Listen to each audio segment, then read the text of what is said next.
What does that sound, you ask? From the #1 station, you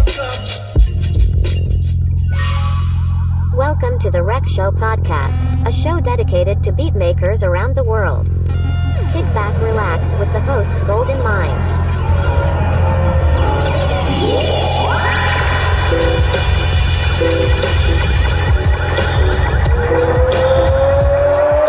Ladies and gentlemen, this is the main event of the evening.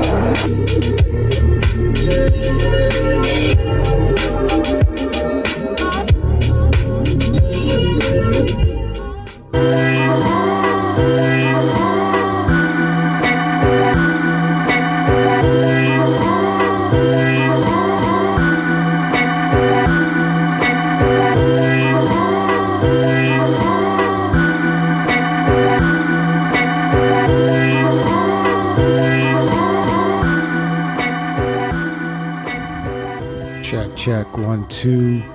Peace and love, everybody. Golden Mind here. Welcome back to another episode of the Rec Show podcast. This is episode number 88. Yeah, we got that Slipping in the Darkness, Hit Boy and Alchemist instrumental popping off right now, man. You already know. I had to play that, man. That joint is just good with the raps over it too, yo. But yeah, man. Last week we had a break. The week before that we had Sean Sinatra. The week before that we had Algorithmic C. So I need y'all to go ahead and check out those episodes, man. Catch the jewels that they dropped. And this week we are going to Philadelphia, Pennsylvania by way of North Carolina. My man is a beat maker, event coordinator, experimental. You know what I mean? He does experimental hip-hop, lo-fi, boom, bap, house, drum and bass. You know what I mean? All that type of stuff. I call him the masked bandit, man. So he's been doing it since 2007, man. My man has like 46 projects on Bandcamp, man. And this conversation was probably what we needed, man. What we needed to discuss, what we needed to talk about, man. So we talk about music, we talk about the journey, but we talk about some real life stuff because my man is definitely a warrior. After you hear the conversation, you'll understand why I said that, man. He's a warrior, you know. So, sit back, relax, smoking if you got him. Sun gaze, stargaze, you know, put this on while you're driving, flying, commuting, all that type of stuff, all right? And, hit the like.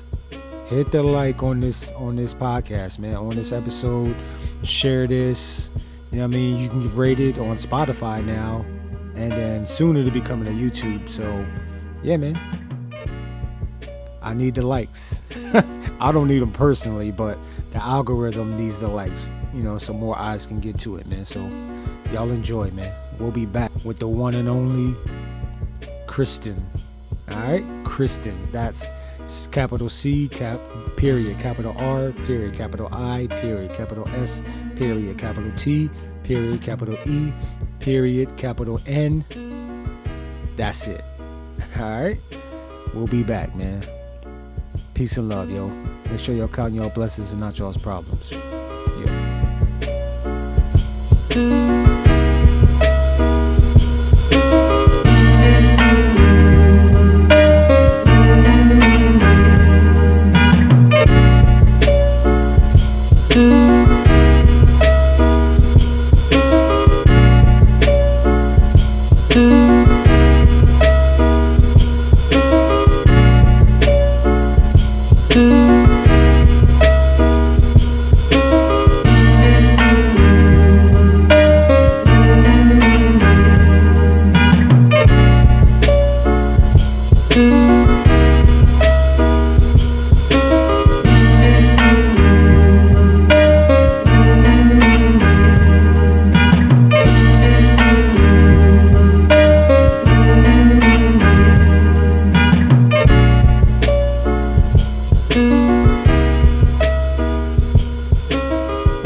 my guest, can you introduce who you are, what your name means, how your name was even created, and then, any affiliations that you might have with any other groups or things like that?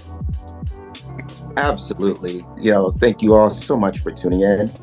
My name is Cristen Israel. However, I go by Cristen. I'm from Philadelphia, Pennsylvania, but I currently reside in Siler City, North Carolina. My name, Cristen, means Cristen really is talented, enigmatic, and he never gives up on what he does. In my name is spelled in all caps with periods in the middle, but there is no period after the N. The reason why there's no period after the N is because if you think of it from a grammatical perspective, at the end of a sentence, there's a period, right? The end of a sentence has a period. And it's usually signified as, again, at the end and by the end of a sentence. However, with my story, whether it be in life or in death, there is no end. Therefore, there is no period after the end. You know what I'm saying? Let me snap it up for you. You know what I'm saying? Yeah. Snap it up. That's my, all right, man, that's our guest, First, again, thank you for being on the show, man.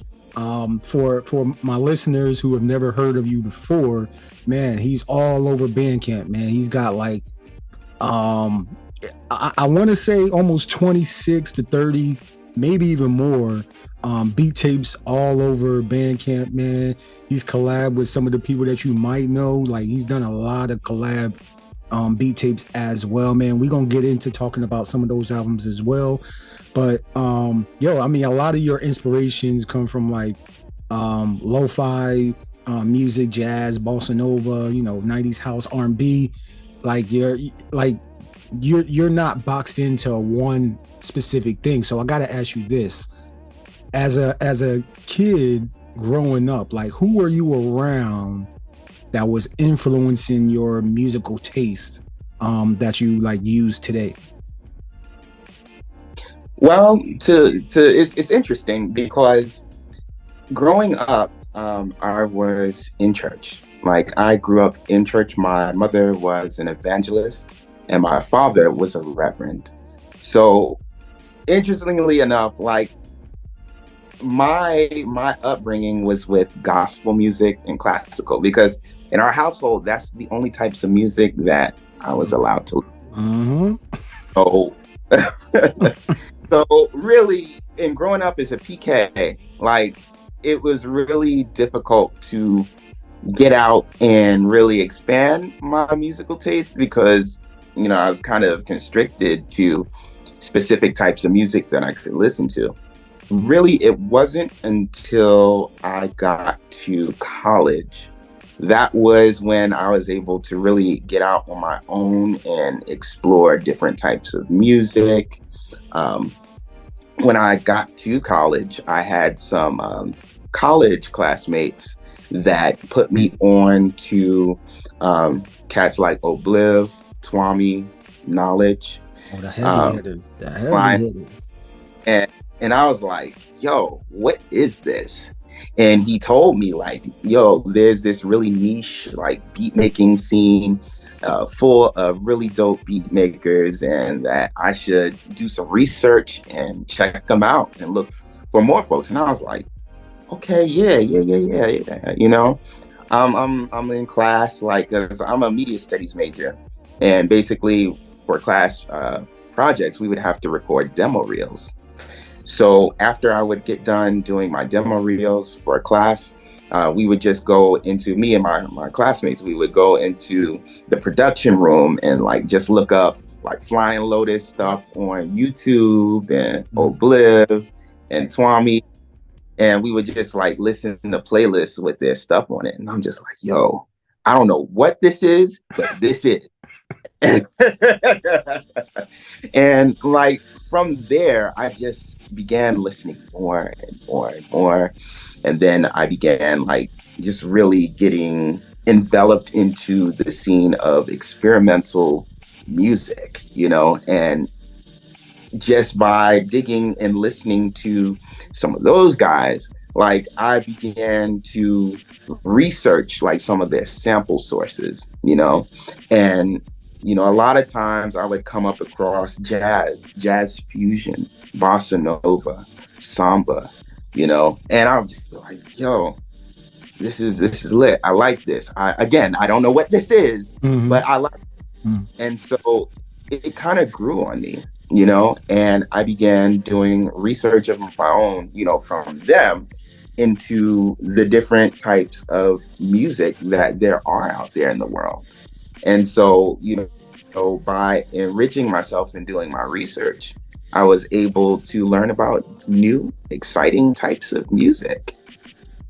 Amazing, yo. Amazing, yo. Your classmates did you right, man. Putting you on to, Tuamie and Ohbliv and Flylo, all of the heavy hitters, man. Like they inspire so many beat makers, yo. Every guest that I talk to, at least one of those that you named is an inspiration to them. You know what I mean? And yo, it's just a testament to the way that they create, that it resonates with so many people as well. And the crazy thing is, it's more people coming online daily, as this internet thing happens and gets bigger and stuff like that. More people get connected, so their influence is only going to get bigger and better, man. So I gotta give a shout out to all of those guys, man. And yo, man, like how long have you been creating music?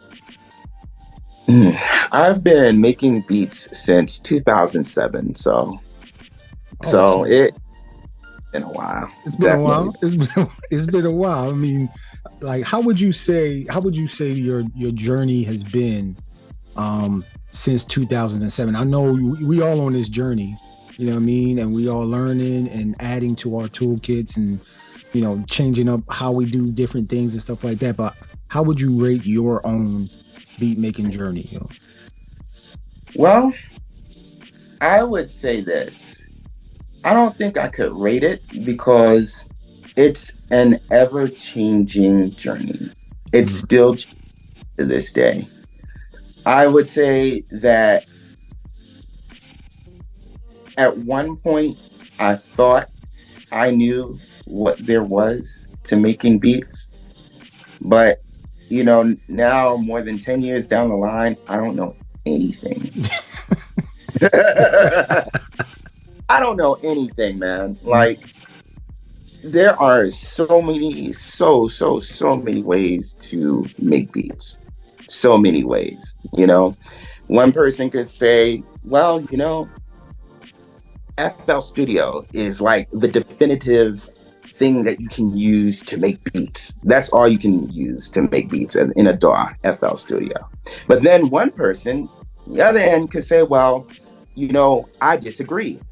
Ableton is the definitive DAW to use for making beats, Then somebody else could say, well, I beg to differ. Logic Pro is. And then somebody could say, well, I disagree with all of you. I think by using the MPC 2000 XL is the only way to make beats. Then somebody could say, well, I disagree with all of y'all. I think by making pause tapes, that is the definitive way of making beats. So I say all of that to say, there's more than one way to skin a cat, okay?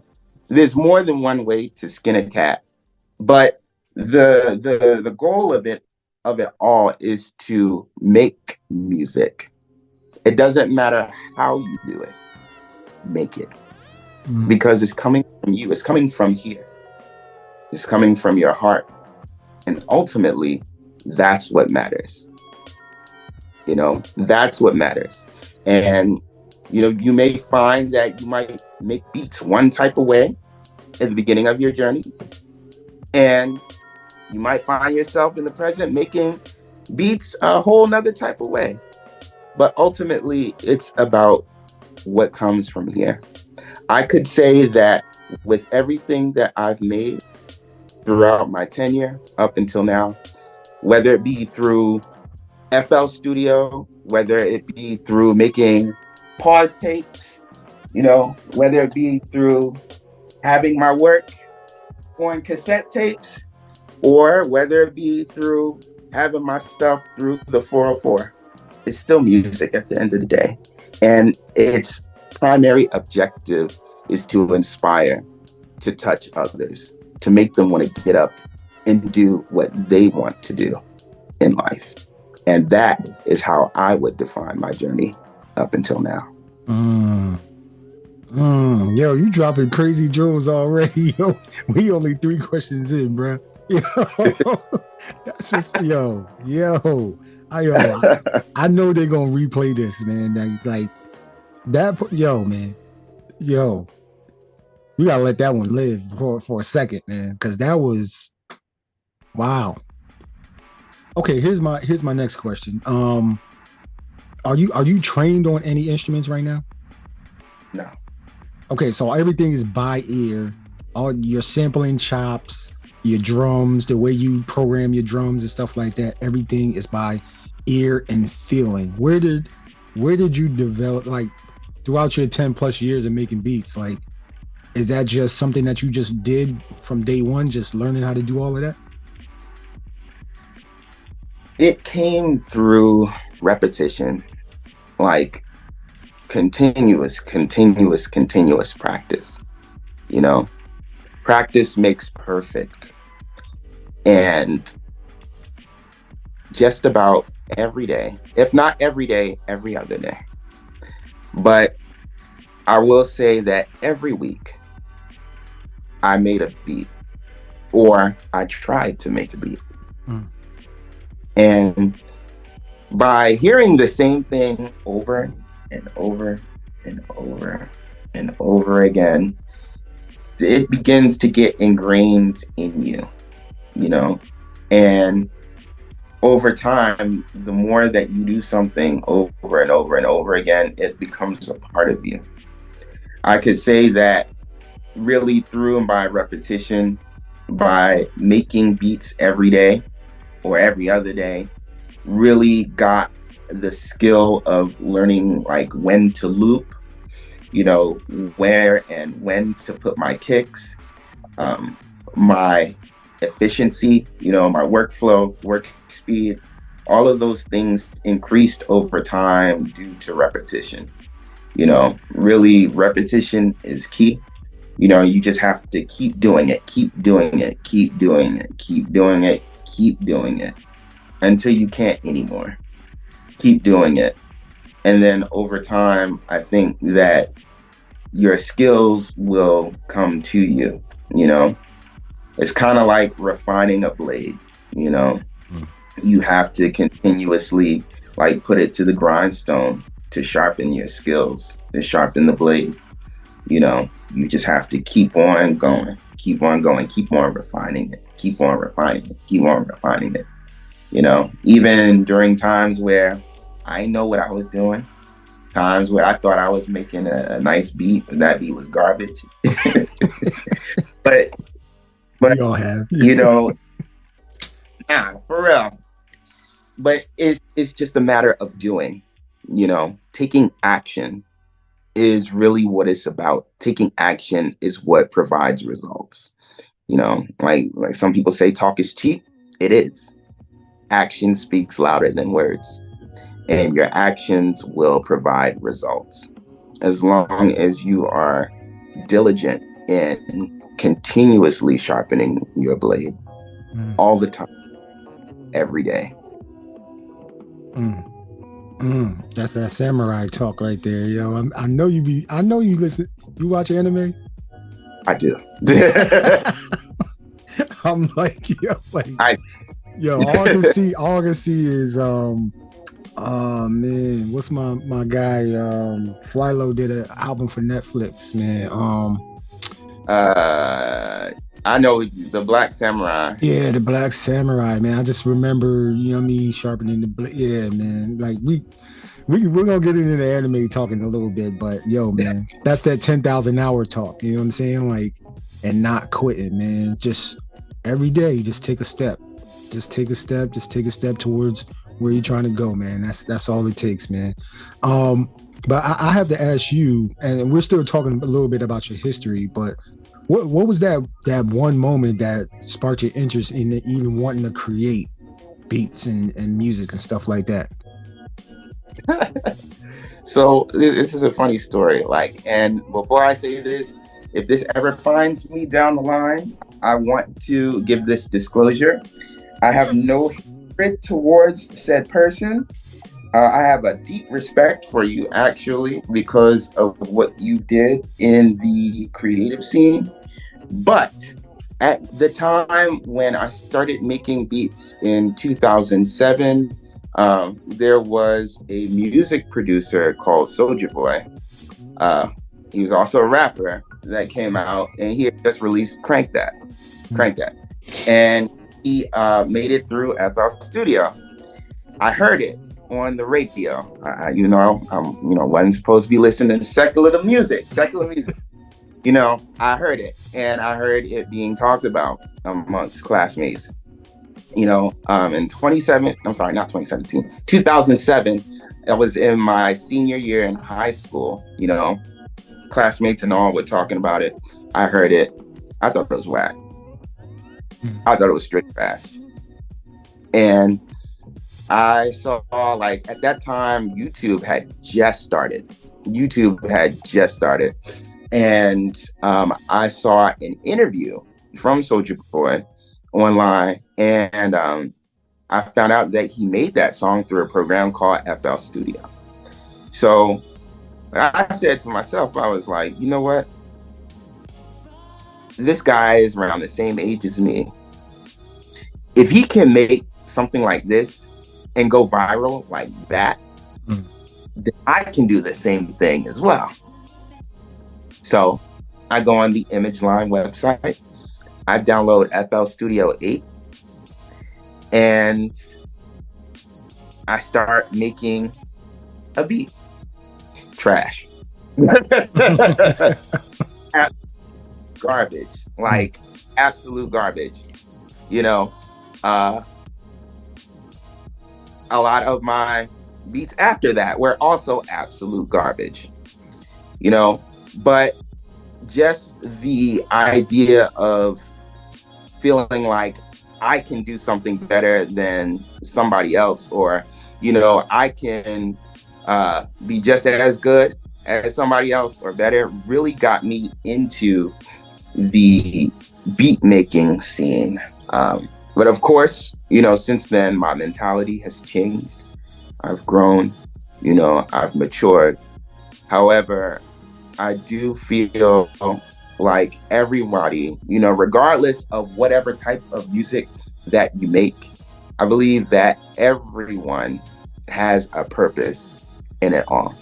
Just because you may not like one type of music doesn't mean that it is trash, doesn't mean that it is garbage.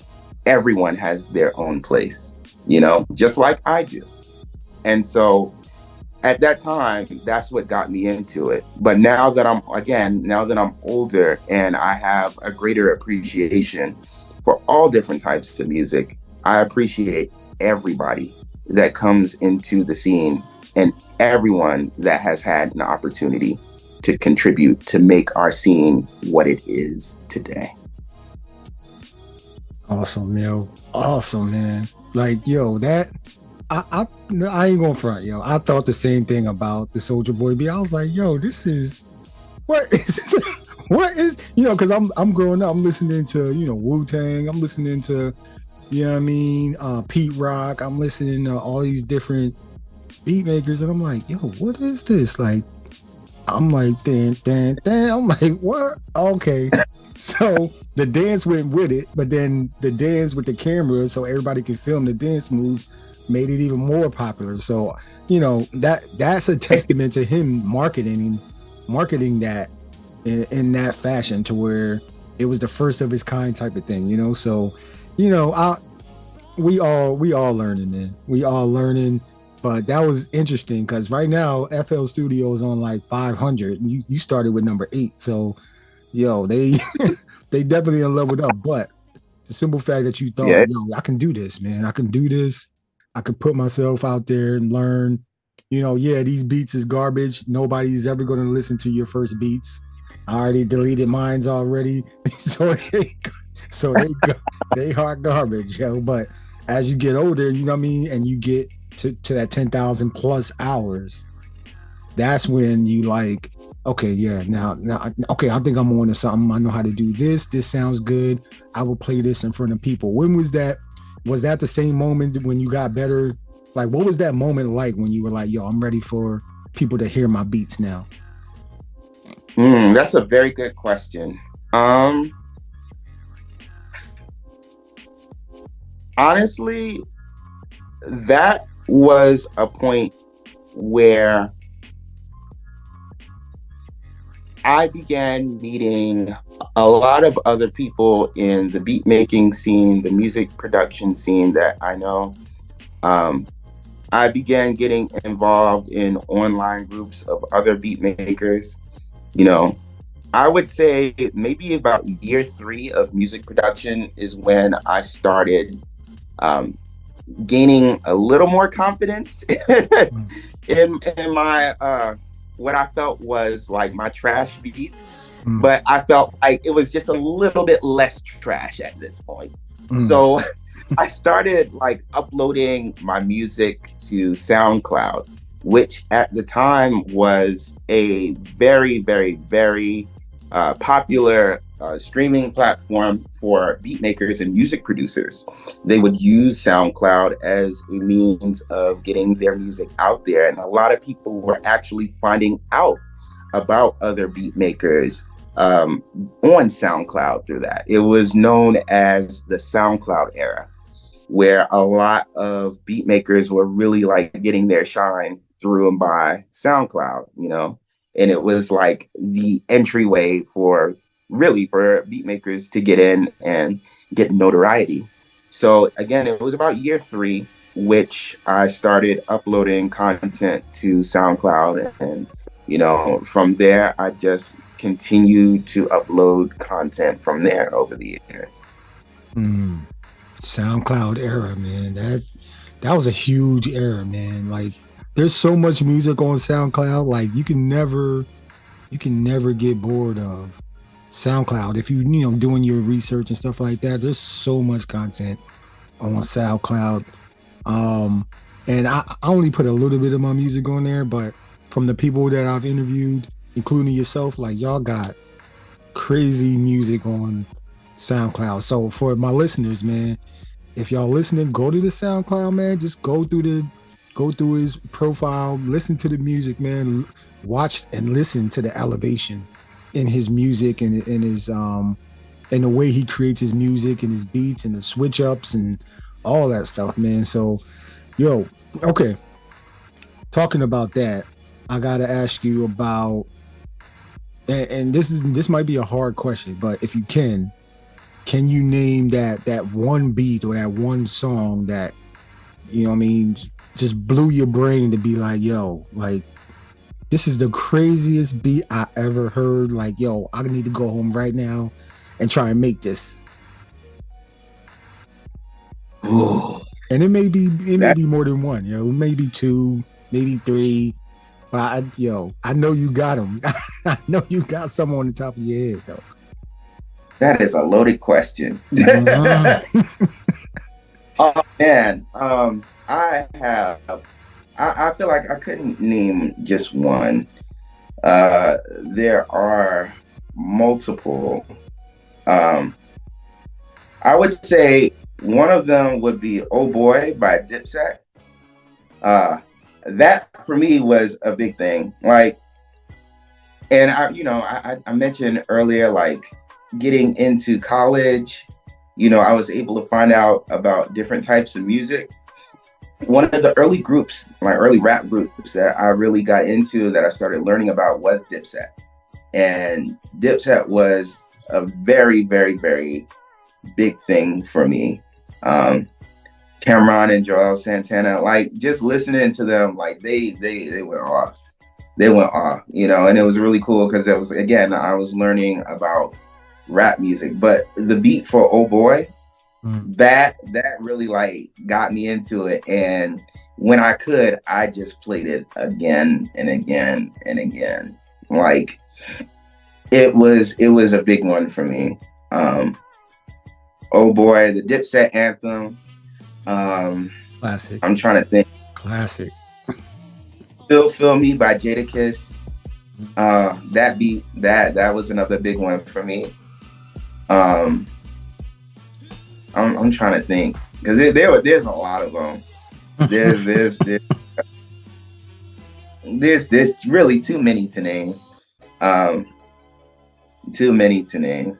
But I'll say that those are a few big ones that really have inspired me to like really like just stop listening and start making. I wanted to open up FL, even though at the time, you know, I hardly know what I was doing. But the fact, the burning fire in me just to want to be able to create something, to be able to make something was what really like got me going. I was like, I don't know how I'm going to make this, but I need to make this. Like, I need something like this because it's making me feel something on the inside that I just need to get it out. But I need to make it in a way that's coming from me so I can express myself. At the time, I thought like this, you know? So those were definitely like big ones. Dipset Anthem, Oh Boy, Still Feel Me, you know, the beat for that by Jadakiss. Those are big ones for me. Gotcha. Big ones. Yo, man, I can't remember who created the beat for Still Feel Me. I'm gonna do my research after this and figure out if it might have been. I can't even speculate, man. But I'm gonna go research, man, because that Still Feel Me that's a classic song too, man. So yeah, Dipset, Jadakiss, like they were, that was a big moment too. Like when they came on the scene, they crashed it. Like Dipset, LOX, like all like they, man, like they did their thing, man. So, I knew that was gonna be a hard question, a loaded question, but I always like to see, what my guests come up with, because not all of y'all come up with the same response to that question either. So, very interesting that you're a Dipset fanatic. Could I say Dipset fan or stan? I wouldn't say a stan. I wouldn't go that. But I would say that I am a fan of Dipset. Like I absolutely am a fan. I don't like everything they make, but I do like a lot of things.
So speaking of your history, and we're talking about your music journey, and a lot of my fellow mutants, when I say mutants, my beat makers, that's like just from making crazy beats from out of this world, man. That's not the typical trap beats and stuff like that.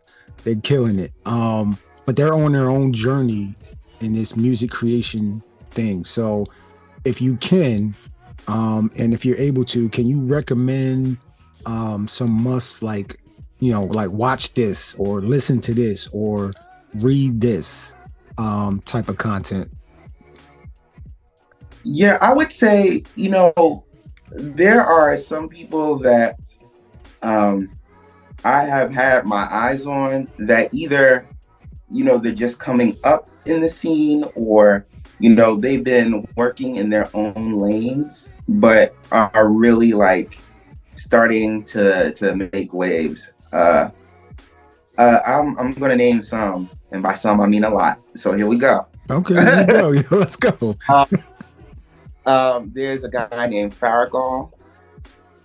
He is very, very, very, very, very talented. Very talented. Farragal. There is an individual called Netajin. Very, very, very talented individual. Netajin, Netajin. There is a beat maker called Tango, Tango. Tango.wave. Yeah, Tango is very, very talented.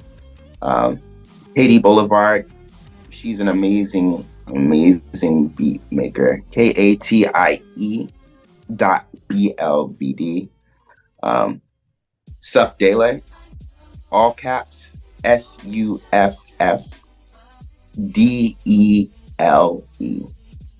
Crazy, man. Crazy on the beats.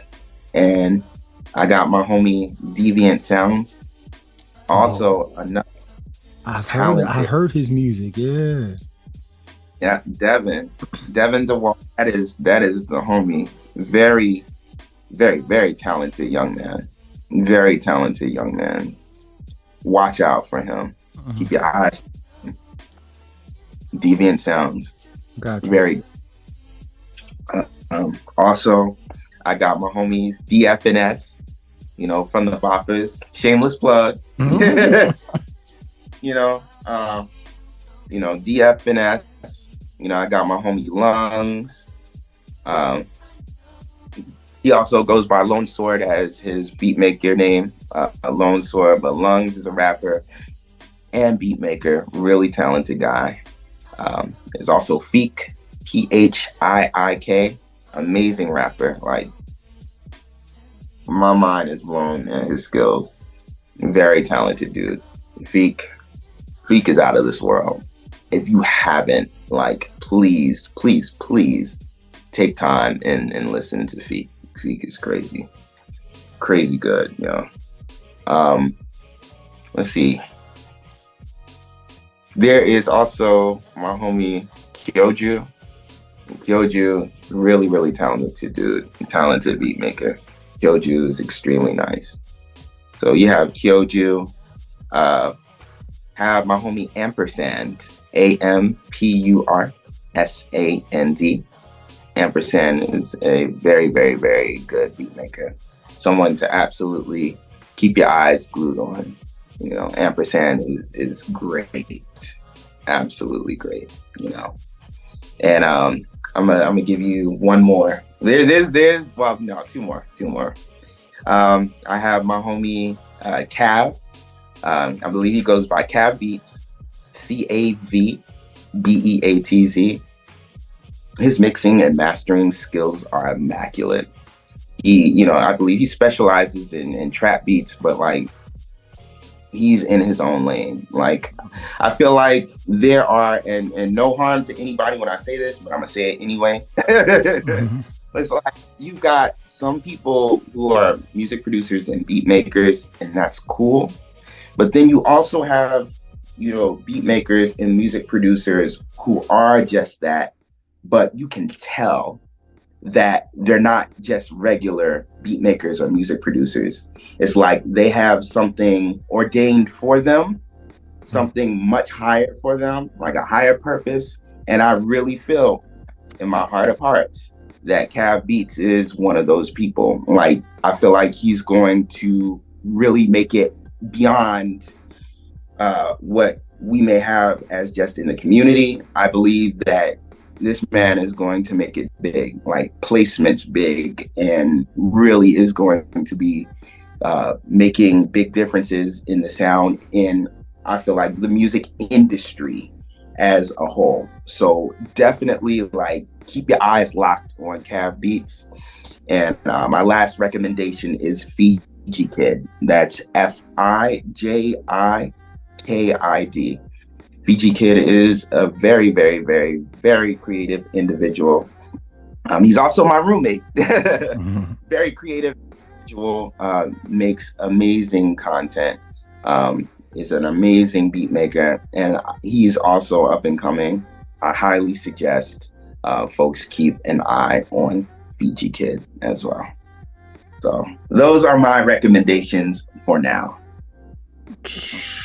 Yo, we just got a group, a gang of killers recommended to us, man. So listen, everybody that you recommended, man, I'm gonna put in the description of the show as well. I'm gonna probably link their profiles so everybody can just click on their name, boom, and then go to their social media profile.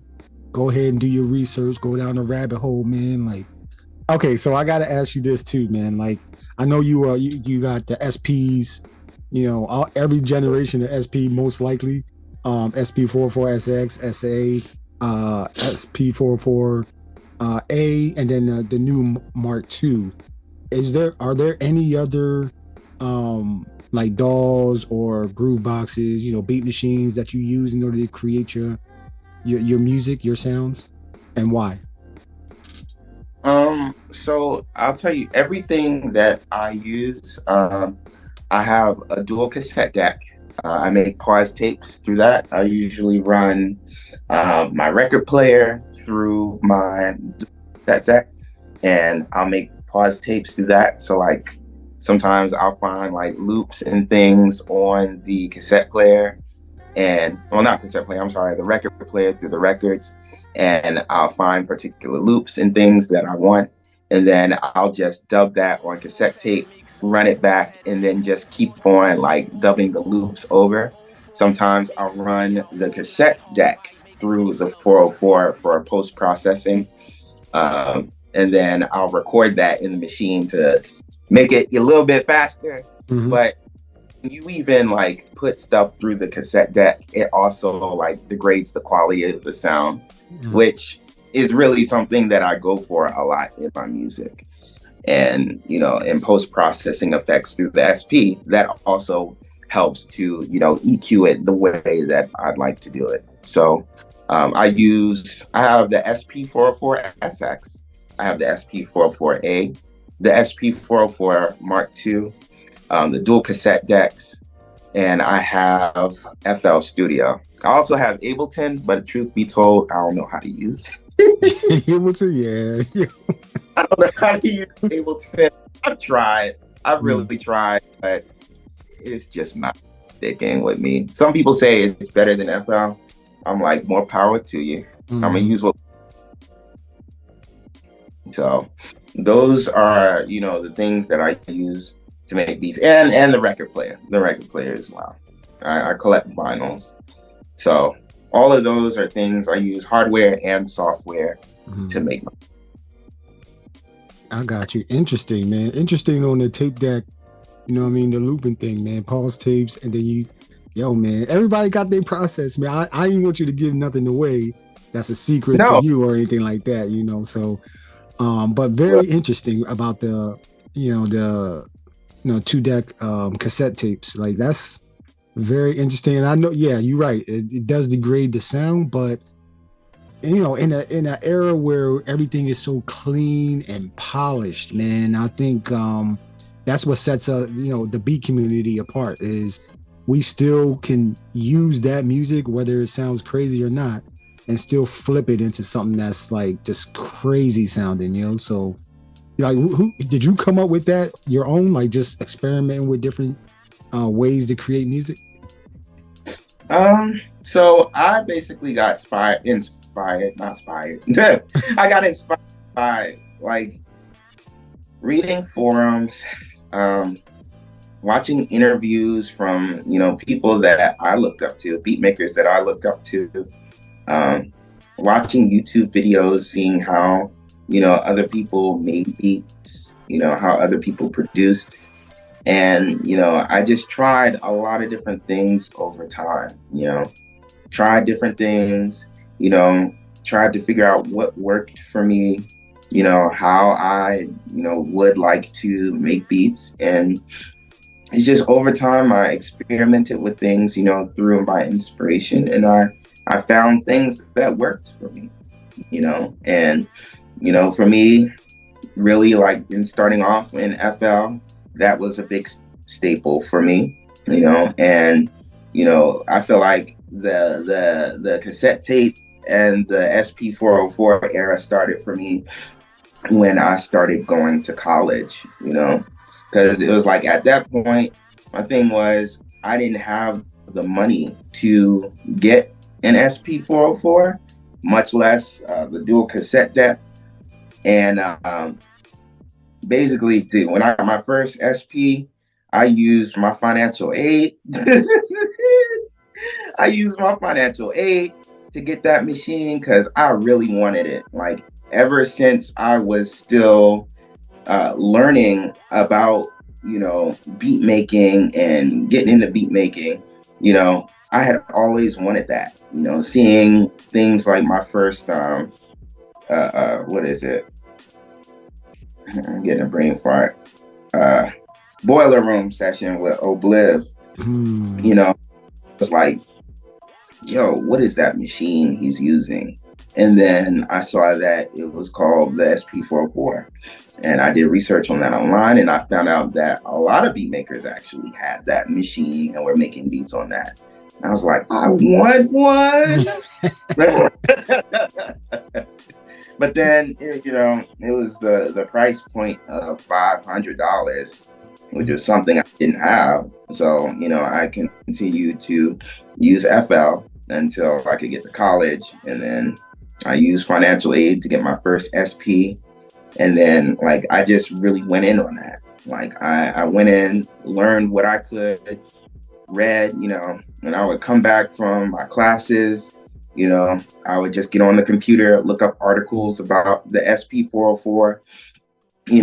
I even took the manual and like really started just reading the manual itself. And so, just through, again, repetition, reading, research, that's how I started getting the hang of the 404. And, over time, and honestly, it's still something that I'm still learning to this day, just like FL was for me. But, over time, you practice and you work hard and, you get better. And so that's how the 404 in itself began to be a tool for me to make beats. And then, I got my dual cassette deck in my class that I was taking, in my production class. My teacher was throwing out a cassette deck, and they were getting new equipment for the class. So they were throwing out old equipment. And I asked my instructor, I was like, is anybody using this? He was like, no, this is going out to trash. I was like, can I? I was like, can I have it? He was like, I'll say this. He was like, we're not allowed to give away anything, but if I don't see it, then I don't see it. Boom. Boom. I was like, bet. Mm-hmm. I think the rest is explanatory. Right. Amazing, man. So that's how I got that. I'll say, like, just as a side note, I remember when I was like 10 or 11, and I know I said earlier I wasn't allowed to listen to secular music. I remember for Christmas one year, my mother got me a Sony Walkman. Okay. So, and this is important because it translates to my ability to be able to use the dual cassette deck in the future in college. I would listen to the radio, like with my little 10 things of headphones, and I would find out about music that way too. But my Sony Walkman had the ability to like record stuff through the radio on like Black. So I would record like some of the songs I heard on the radio, on the Sony Walkman, I just wouldn't let my parents hear it because I knew I was in trouble.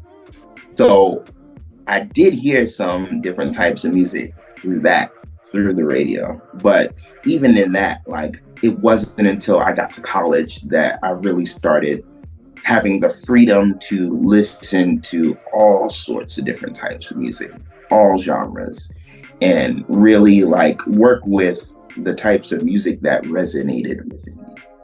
So, you know, even as a child, having that experience with the Sony Walkman, you know, I was able to try different things, you know, through different setups that I had to make music, you know, and it made me happy.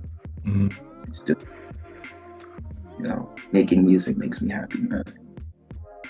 You know what? You can tell definitely from your, like, if people, my listeners, man, go to his Instagram page, man. Every time he playing the beat, man, it's just a big smile on his face, man. Like, it's like pure joy, man. Like, that's, I really feel like your videos and performances, just, I'm listening to the music, but then I'm also listening to how you're expressing yourself in the videos as well, man. And I definitely can sense that, it's just pure happiness when you're creating these beats, man.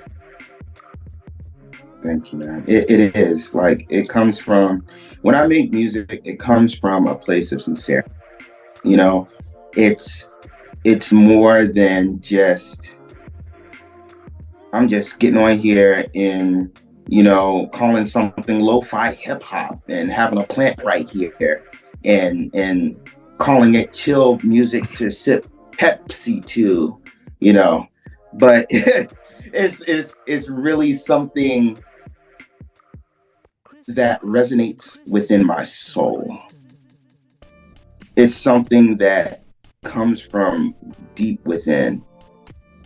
And when I can get on this box or FL Studio or however else and express that, it makes me happy that I even have the ability, the gift to do so, because there's a lot of people that don't have that ability. There's a lot of people that wish they could express themselves through the creative ways that many of us do. And I don't take it lightly. Something that I really, really am thankful for me. I'm thankful to God for, first and foremost, you know, because he didn't have to give me that. But it genuinely makes me happy to be able to create. It does. And two, it makes me happier to be able to inspire others through something that I love to do. If it means getting on this thing for 15 or 20 seconds, this SP44, whatever, and like play a snippet of something that I had the opportunity to get out all of my feelings with, the things that I'm feeling from the day or from the year, you know, to have a private communication with you, the listener, as I tell you the things that I want to tell you, as I tell you the things that's in here. If I have the opportunity to get together with you, to meet with you in conversation about what I have to say to you through music, then that makes me happy. Because it doesn't matter who you are, from wherever you are in the world, whatever language you speak, it's something that is it's something that you can understand. It's something that and something that goes beyond languages. And it's something that you don't have to think about, but rather it's something that you can feel. And it's something that resonates within you to get up and do whatever creative endeavor or whatever endeavor that you've been putting off. You've been thinking about doing something that you've wanted to do, but you are afraid to do it for whatever reason. If my joy, if my happiness from getting up, not only expressing myself, but doing what I'm doing, if I can do that daily to show that this is what consistency is, y'all, and this is what it means to be on top of my game, to be out here doing what makes me happy. If I can be an example to someone else out there to get up and do what they need to do or what they want to do in life, then I'm going to do that.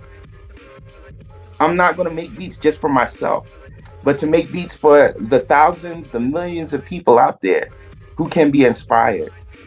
Because the one thing that I realize about what I get to do is that it's not just about me.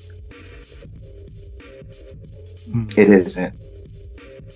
This is about all of y'all out there. Every single one of you. For those of you who are listening, that means you too. This whole life experience involves you. If what I can do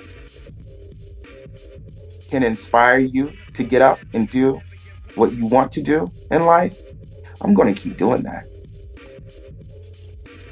And then you can ask yourself, what are you doing to contribute to this world around you? What are you doing to inspire someone else to get up, to create, to chase after the thing that, or things that you want to achieve in life? What are you doing? What do you? That's something that you each have to answer for yourselves from deep within. What are you doing? You should. Yo. What are you? Wow. What are you doing for others? The big picture. Think about it. The big picture. Yo, I gotta add, you're not just like a beat maker, event coordinator. Like, I feel like I gotta add, like, motivational speaker in there too, bro. Like, I'm listening and I'm like, what would be a crazy event is if you, my guy, OKY, DiBiase, Mons Rock, there's some other beat makers, man, out there. Like, if y'all got together for like a little beat maker conference, man, that would set the world on fire in a good way, for real, Hey, look, if you know anybody that can set that up, I say, let's get it going. I would be more than happy, to speak at a conference like that. Let's get the business side of things set. Let's get it scheduled, and let's make it happen. Because that's actually one of my personal goals, to make the world more aware about music producers and beat makers. That's a big personal thing of mine, because I see, especially a lot of times in mainstream media, people can talk about their favorite rapper or their favorite singer, but there's a lot of people that don't know who their favorite music producer is. There's a lot of people who don't know who made the beat for that song, or made the beat for that song. You ask, I don't want to say regular, but you ask the normal listener, like, who made the beat for XYZ song? They ain't gonna know. They not gonna know. Right. This is quote I said to someone earlier today. I said, without beat makers, without music producers, really rappers will be doing spoken word.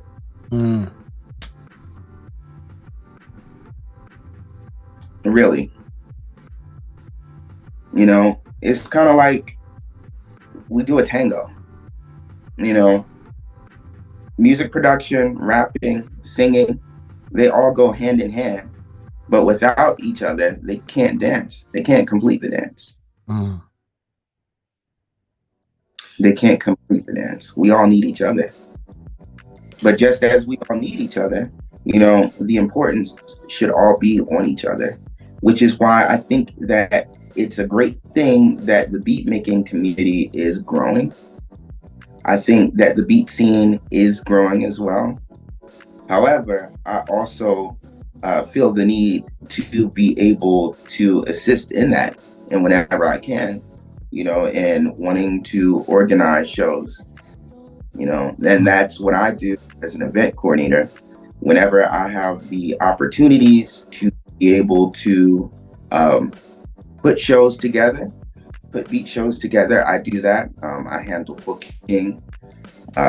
You know, I go to places, you know, I talk to people to see if we can secure venues, you know, get beat makers out, you know, to educate, not only educate the public, you know, but to create networking opportunities for different people, you know. And I really enjoy, you know, the beat making scene growing as it is today. You know, you've got things like Flip a Beat Club that's coming up and popping up all over the states, you know, Philadelphia, you know, you've got Los Angeles, you know, and it's growing continuously.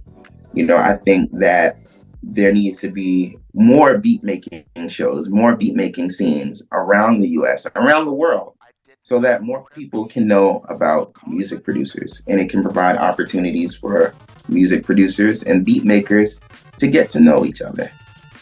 So I hope and pray that the scene grows.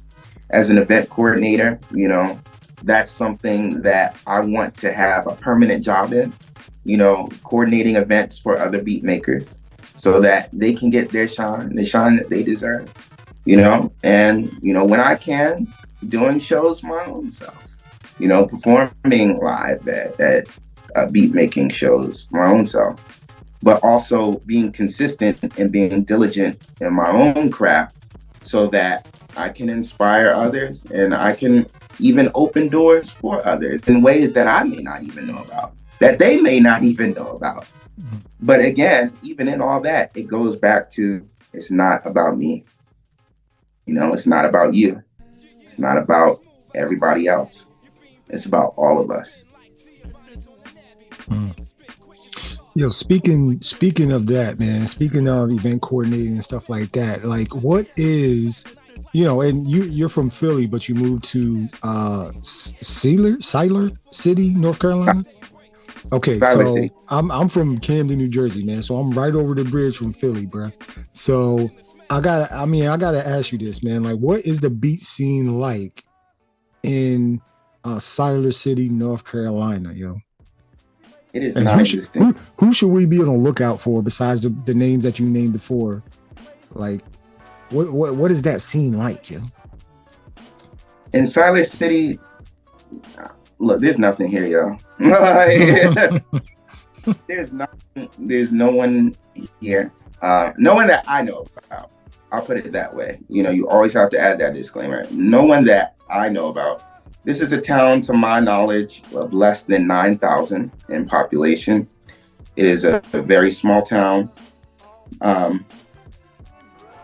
There are no like events going on here, like for a beat maker.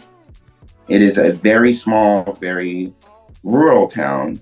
I'll be honest, I'm trying to get out of here my own self. I'm trying to get out. This is in the country. It's in the country. I'm move out to a bigger area where, you know, I can plant more seeds and grow even further. But this place isn't it. This isn't it. Got you. I got you. Okay, so Siler City, North Carolina. You know, you've been making beats since 2007, man. You got 46 projects on Bandcamp, man.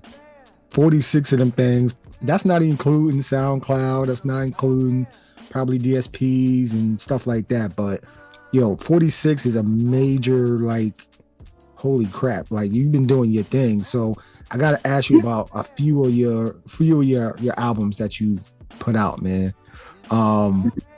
One of them being the latest one, which was Soldout. That came out in 2022.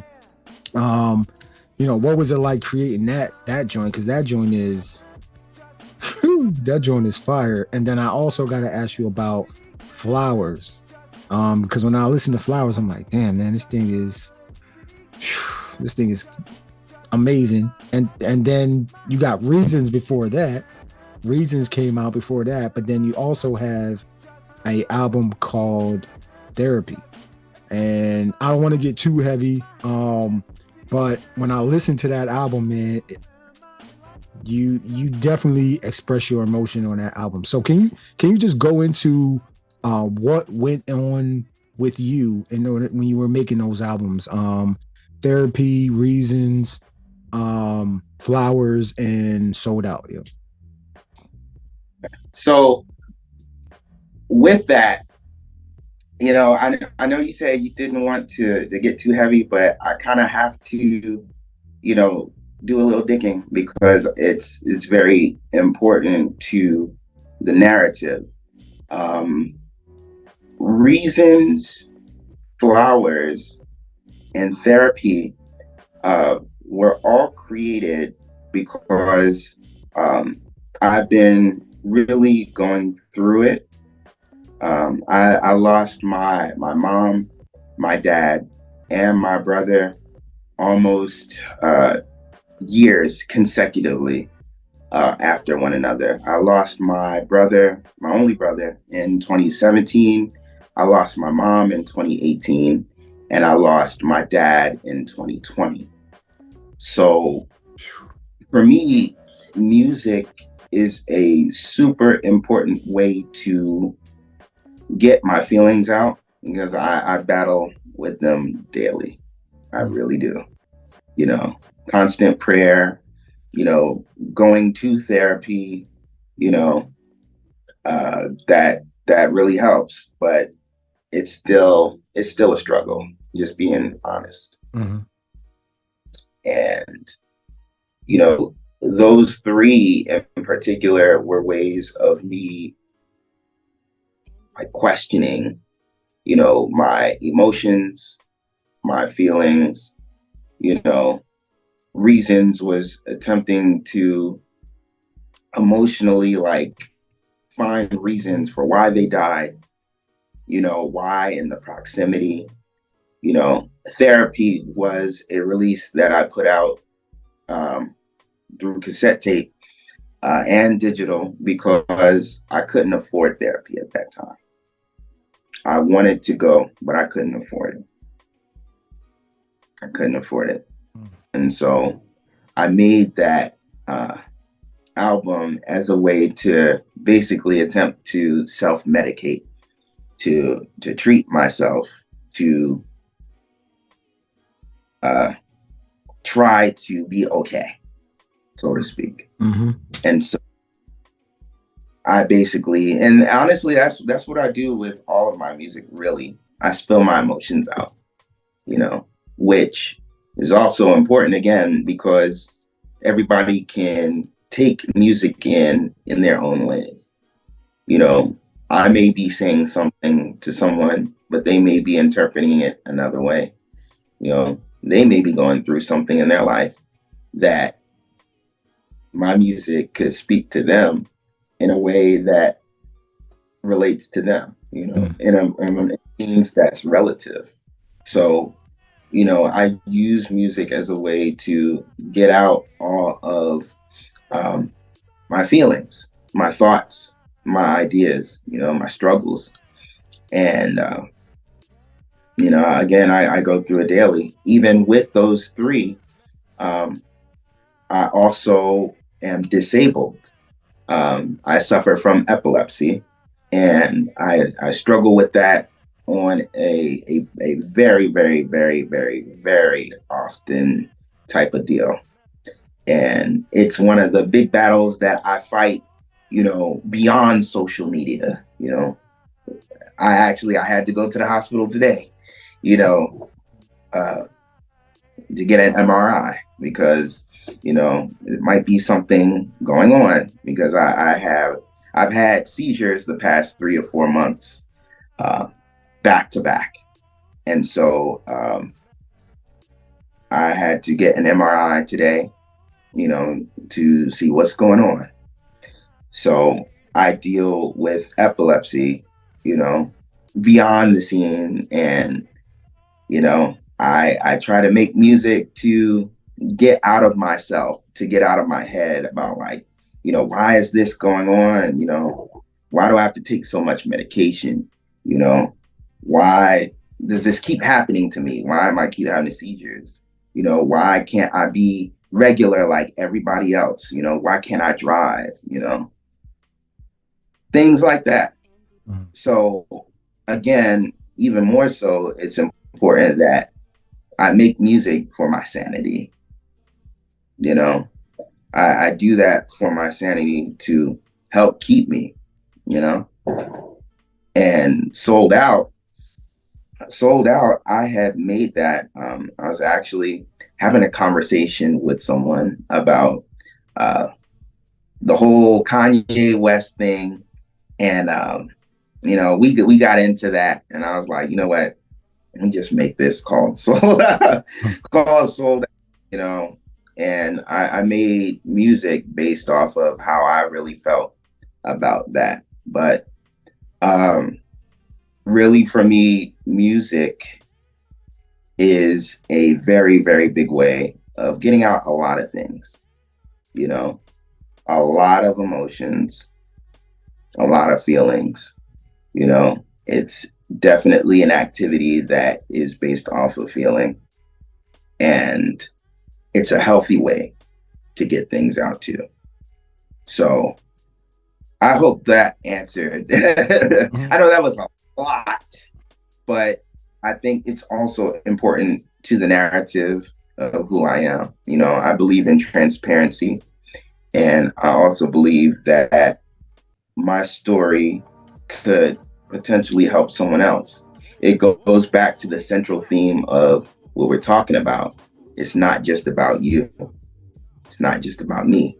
There could be someone listening that needs to hear this story, that could be inspired by this story, and I want to do just that.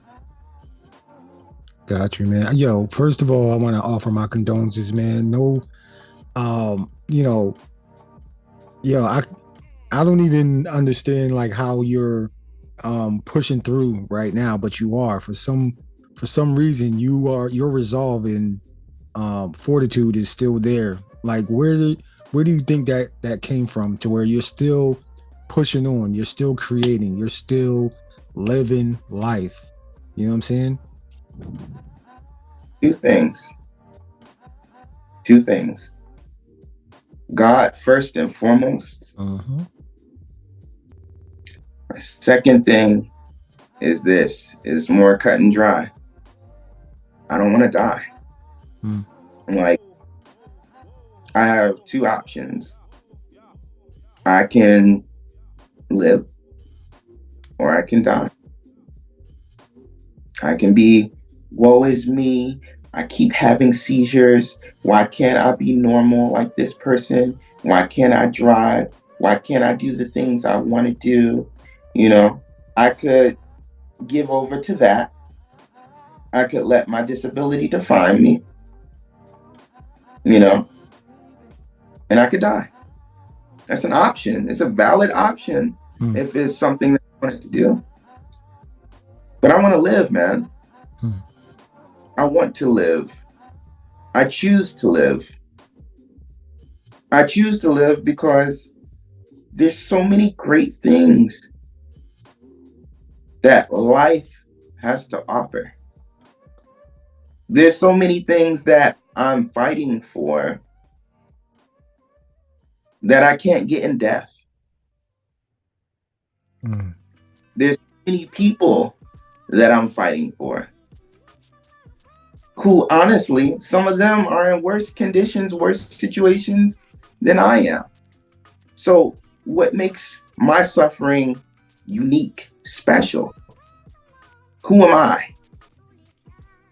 There's billions of people out here who are suffering, going through it every day, and who are less than I am. But you know what? I still got a roof over my head. I still got lights on, as you can see. I can still breathe. I have the activities of my limbs. Something might be wrong with my brain or with my mind, but I can still make beats. I feel fire beats at that, given what I have going on. There's some people who don't know where their next meal will come from. Even though right now, you know, I've been going through it the past 3 or 4 months, been out of work, you know, due to my disability. Money has been tight. But God still blessed me to be able to have food to eat. People have donated to my GoFundMe. I've been able to eat. I've been able to pay my bills even when it seemed like I wasn't able to. I was able to pay my mortgage even though I didn't know how I was going to do it. Having seizures back to back. But God made a way. Always does. I know. But he made a way. He made a way for me to survive. And now look, here I am in an interview with Golden.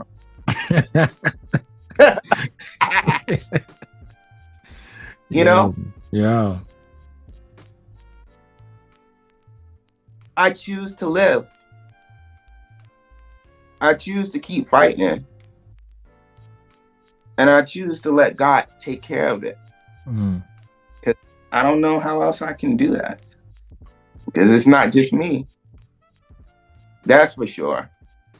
The people that I've met along my music journey, ain't no way it's just me. Hey, it's something bigger than me. Having what I have right now, knowing what I know right now, it's not just me. It's something bigger than me. Y'all hear that? I'm not. Y'all hear that, yo? It's something bigger than, yo. Music is definitely on some spiritual stuff, man. When you're talking, man, you're talking big picture, man. Like, yo, we may not see it, we don't know how it's gonna happen, but it's gonna happen. Like that faith of a mustard seed type of mentality, man, and just again putting that one foot in front of the other, yo. Like that is and not getting too far ahead in the future and stuff, like, because that's where, you know, anxiety, depression, and all that stuff. Like, no, just being here, thankful for what you have today. You know what I mean? The ability, like you said, to walk, use your limbs. You know what I mean? Still make music, still make fire music at that. You know what I mean? That's a mentality that, you know, a lot of people are, I ain't gonna say a lot of people, some people are missing it. But I think with what's going on right now, there's more connection needed, more people to speak up about certain issues and let it come to light and let it be a conversation, like, and not be something that's taboo anymore. Mental health, not taboo anymore. Taking care of yourself, not taboo anymore. You know, expressing yourself and your true authentic self, not taboo anymore. You know, and I want to thank you for giving these jewels, yo. These are jewels, yo. These just ain't words that you speaking. These is legit jewels that somebody needs. Somebody gonna listen to this and be like, yo, Cristen, man, yo, I appreciate you saying that. They might hit you up personally and, you know what I mean, go into it, man. And I hope they do. I hope they reach out because somebody might be going through some things. It can always be worse, man. It can always be worse, but thank God for what you have and where you are right now, though. You know, that's all I can say. That's getting, you know, a little deep, but freak it, man. Like that's what this platform is not just for, you know, superficial conversations. Like we really get deep in these conversations with my guests, you know? And I think that it's important to have those conversations because you never know. Someone may not be able to have those conversations elsewhere. And, you know, whether it be by chance or whether it may be ordained from the jump for somebody to listen to your podcast, this may be the message that they need to hear. This may be that's ordained for them to hear. And by being in this place and seeing and hearing the things that are spoken and heard, they have that ability. They have that chance. They have that space to take heed. So there's nothing that is not too light or too heavy to be heard, to be understood. It's important and it's for you. And if you come across this podcast, if you hear this, then yes, this is for you. Amen. Yo, man. Okay, man. I'm gonna change the trajectory just a little bit, man. I gotta ask you. And I got just 3 questions left, yo. But I gotta ask you about, you know, your top 5, top 10, whatever number you want to put on it. Childhood beatmaker, music producer, superheroes, and then your like today, Cristen's super adult beatmaker, music producer, superheroes, yo. And no genre is off limit. That's a major key alert. So I don't really know if I can give you a childhood list because really you wasn't supposed to be listening anyway, yeah. It's like I can't because I really started like really started listening to Beatmakers, you know, when I was 19. That's when I started like going to college. Like when I really got into that, you know. When I was 19, that's when I started like getting my feet wet in the beat making scene and when I started learning about Beatmakers, you know. Prior to that, it was just things I heard like in secret, you know, when I was like 10, 11 on my Sony Walkman. So while I really can't answer like childhood Beatmakers, I can definitely give you some adult Beatmakers. Knxwledge, Tuamie, Ohbliv, S0ul Unreal, big one for me. S0ul Unreal, like really changed my life with their music. And he no longer makes music to my knowledge, but he now goes by David Strange. He is a painter in New York, and he used to go by K's. But, you know, the music that David Strange created when he went by K's really changed my life. You know, when he did make music, it really changed my life, you know, and it helped me see things and it helped me learn things that I didn't know before about music, you know, and it caused me to dig deeper. And I think that by listening to all of their music, you know, it caused me to dig deeper and to learn more about different types of music, and it expanded my knowledge of music as well.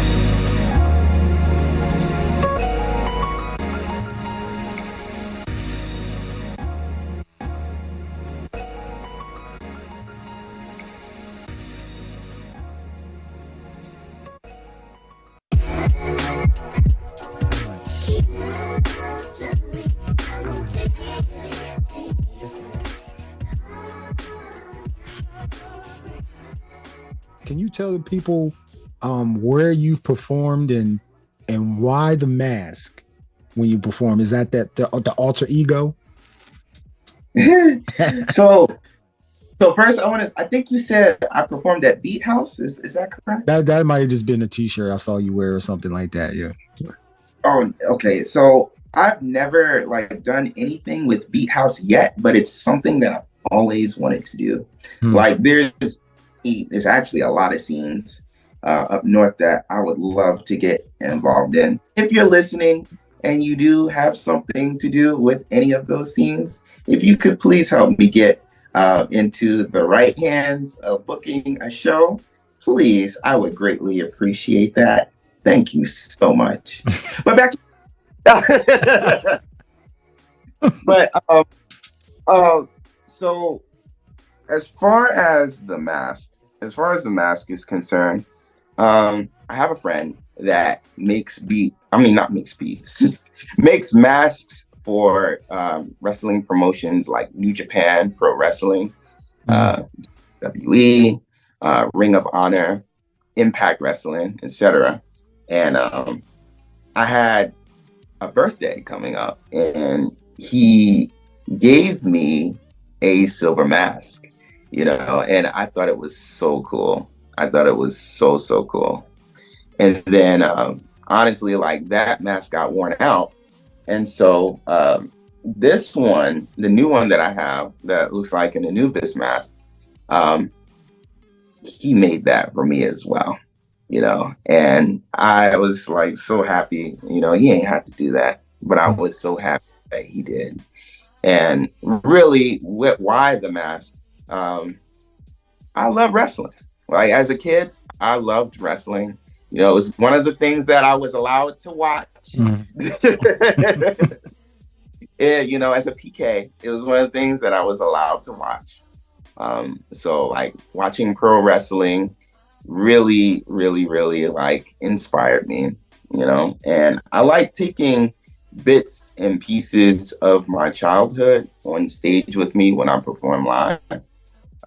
With my old SP404 SX, you know, I have my favorite fighting game as a skin for it, Street Fighter 3, Third Strike.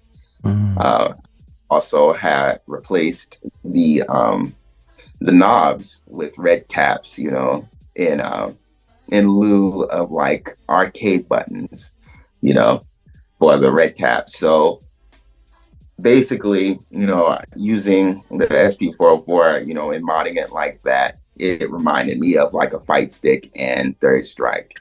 So having that with me, like on stage, and reminding me of like some of my favorite things is something important to me. And with the wrestling mask, and just with my love for wrestling, you know, or pro wrestling, some people really get tight about using wrestling and pro wrestling interchangeably. With pro wrestling, you know, I like to take that on stage with me and really like enjoy who I am, you know, because having those bits and pieces of different things with me on stage with me shows and it signifies the individual that I am, you know, with the things that I like to do, the things that I like, you know, with the language that I'm speaking to everybody. You know, it is an opportunity for the audience to experience who that I am with all that I am. Dope, man. Yo, the one that you have on your IG profile is like, yo, that mask is crazy sick. Like, yo, yeah. Man. Yo, man. Yeah, man. Yeah, that's the one right there. That thing is what? Yeah, man. Yeah. I had to ask about that mask. Yo, I'm like, yo, like, I was wondering if you know when you put the mask on, do you feel the power that come through the mask type of joint? You know what I mean?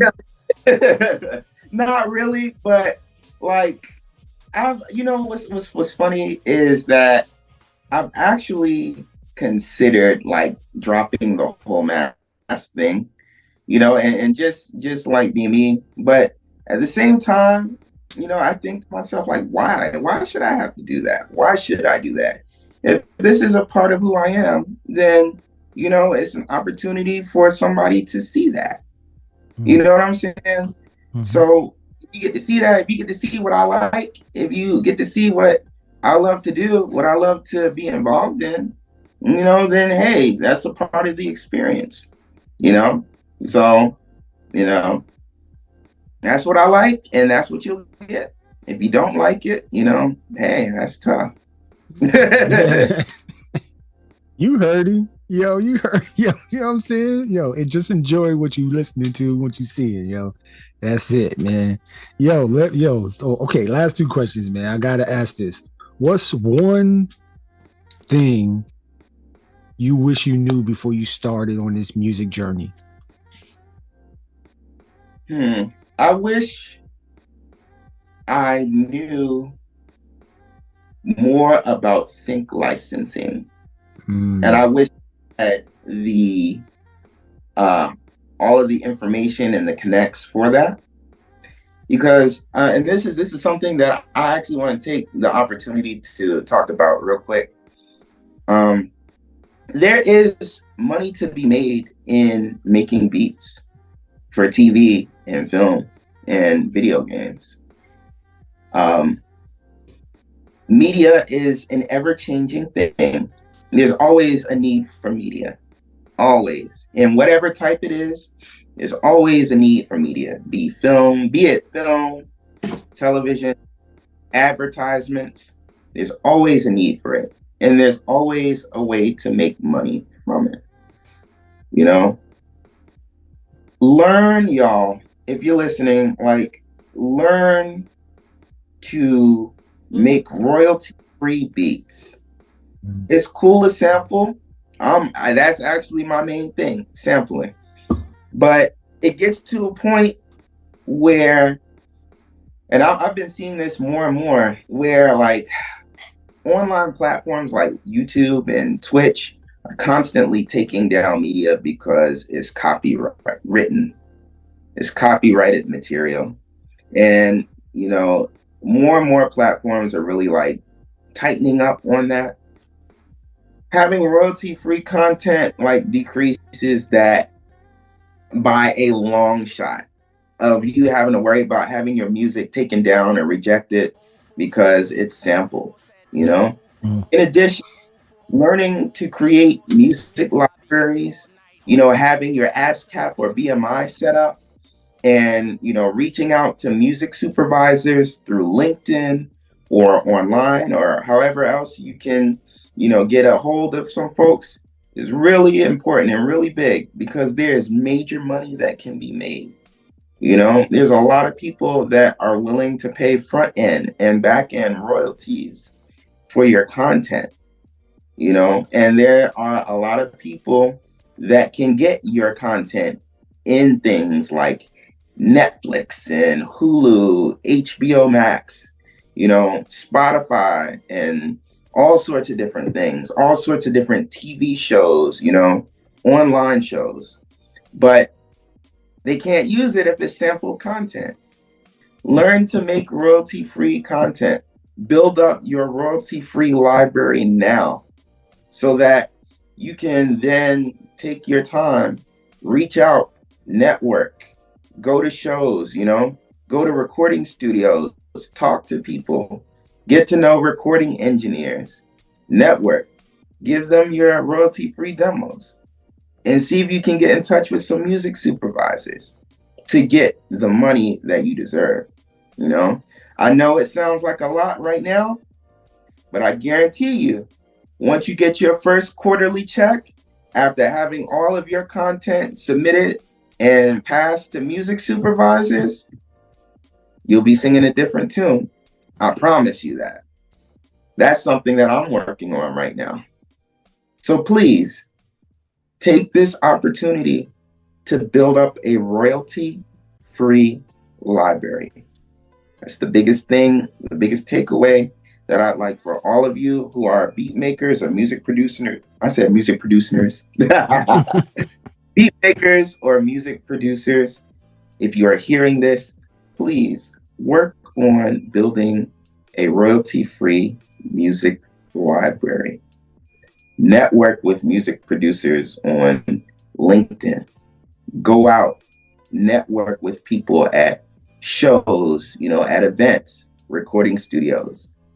Get connects, get numbers, emails, have demos with you. All of that, take advantage of things like that because you can do it. I believe in it. That's free game y'all just got. Free game y'all just got, man. Get your royalty-free libraries together, man. I think somebody I've been watching lately doing the royalty-free thing. He's also an artist, is Jay Nolan. He's like heavy. He does YouTube videos, but then he's also on IG as well. Jay Nolan, man. He knows what he's talking about when it comes to the sync licensing thing, royalty-free libraries, all that type of stuff. S0ul, who just reached like 100 million Spotify plays. She does the royalty-free joints as well. And she also is doing sync licensing as well, man. She talks about it on her YouTube channel as well, man. So, there's people out there talking about sync licensing, royalty-free libraries.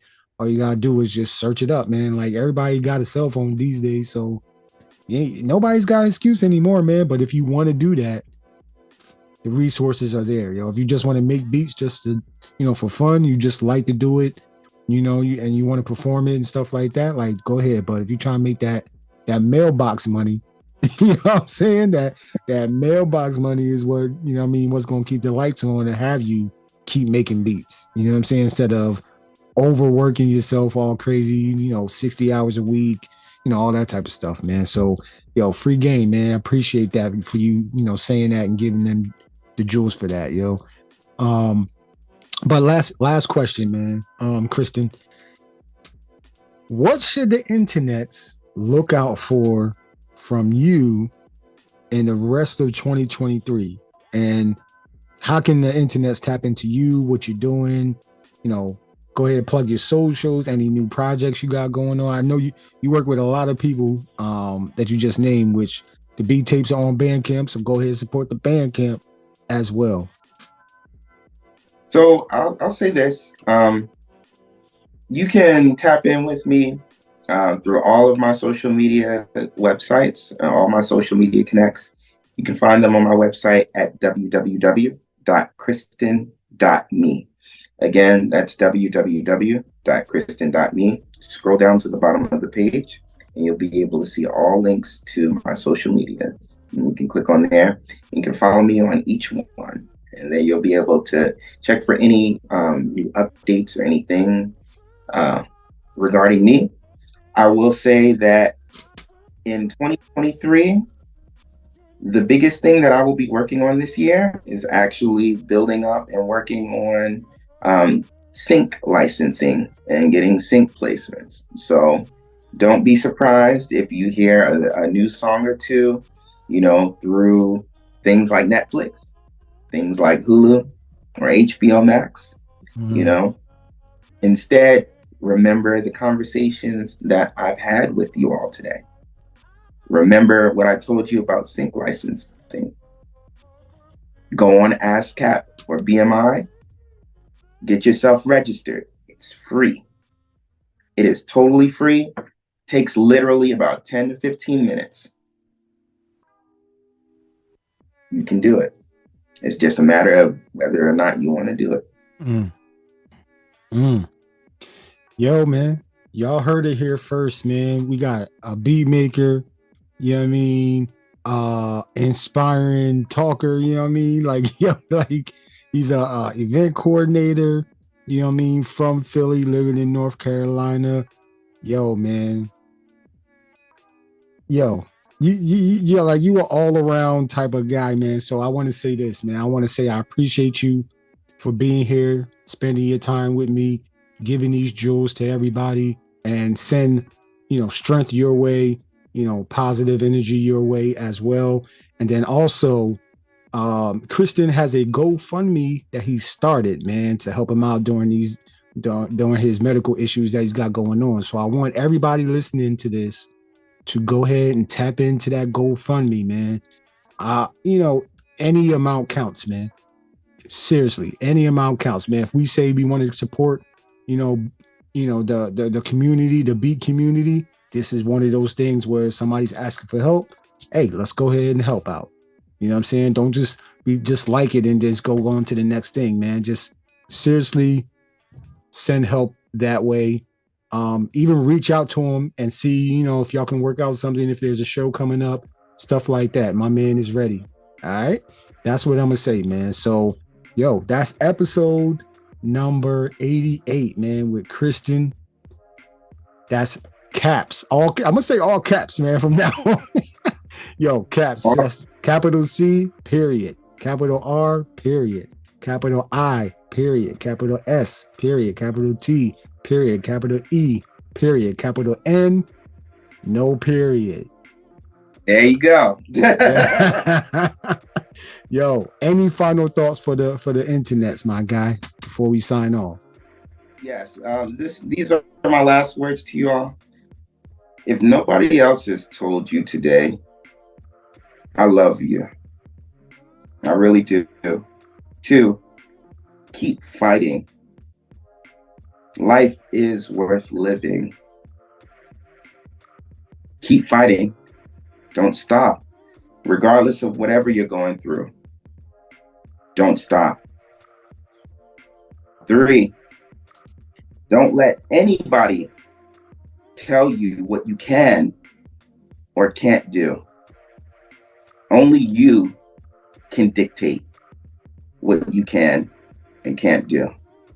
And to sum it up, with this last thing, nobody has told you today either. You are loved, you are valued, and you are special. Carry these things with you wherever you go today and for the rest of your lives. Remember that. Yo, man, thank you. Thank you for spending this time with me, man. Thank you. You could be doing anything else, man. So I want to say I appreciate you. I thank you, man. I'm honored for you to be on the Rec Show podcast, man, as a guest.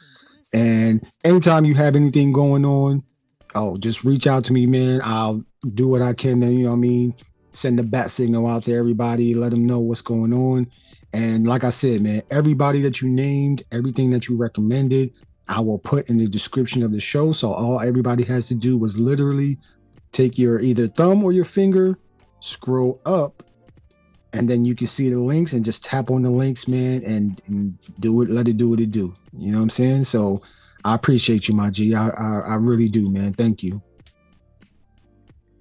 Thank you so much. And again, you can find the link to that GoFundMe on my Instagram page at Real Cristen Israel. Absolutely, man. That's the way we gonna end it. All right. So I'm gonna put that GoFundMe in the link as well. Click on it, man. Reach out to them, man. Support. All right. Support. Because everybody needs some form of support in some form of way. Nobody's the exception. We all need it in some shape, way, or form, or something like that. So let's support.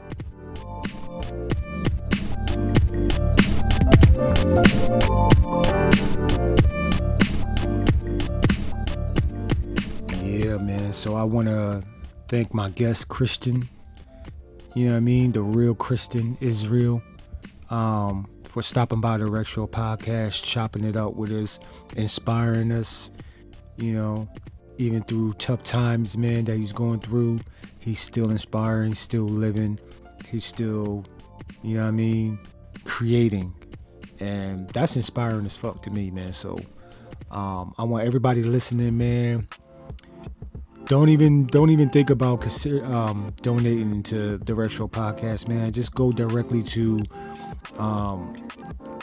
Kristen's GoFundMe, man, and I'm gonna link it at the bottom of in the description of the show, man. So all you gotta do is click on it and donate that way, and send your love and prayers and condolences, man, well wishes to him as he's trying to figure out what's going on with his medical condition. Yeah, man. You know, one thing I'll never forget this, man. My guy OKY said, you know, inspire the uninspired before you expire, and that shit is that shit is true like a mug, yo. So that's what we doing here, man. And I just want to say thank you to Cristen, man, and everybody listening. Thank you for spending your time with me during the show. You know, if you love it, go ahead and leave a comment, like this, rate the show as well. You can on Apple and Spotify and Google and Amazon Music as well.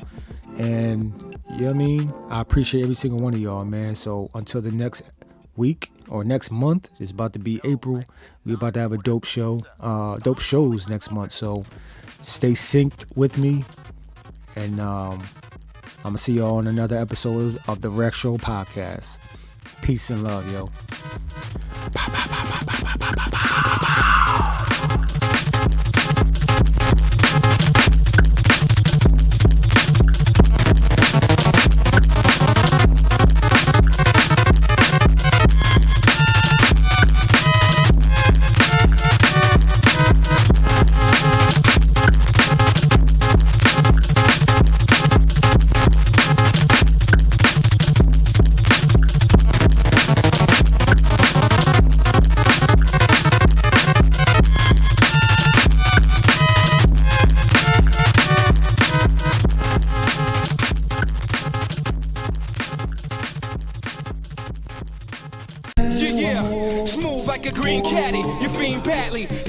Like Giovanni's on the Navy, hammer spit quick as the dart, hard like the Red Sea. Test me, sick with the art, being held back. It's either rap myself, Black Knight like Martin Luther. Run tell that. It's the INF, PEC, GNH, living life on the line. I hope I see day break.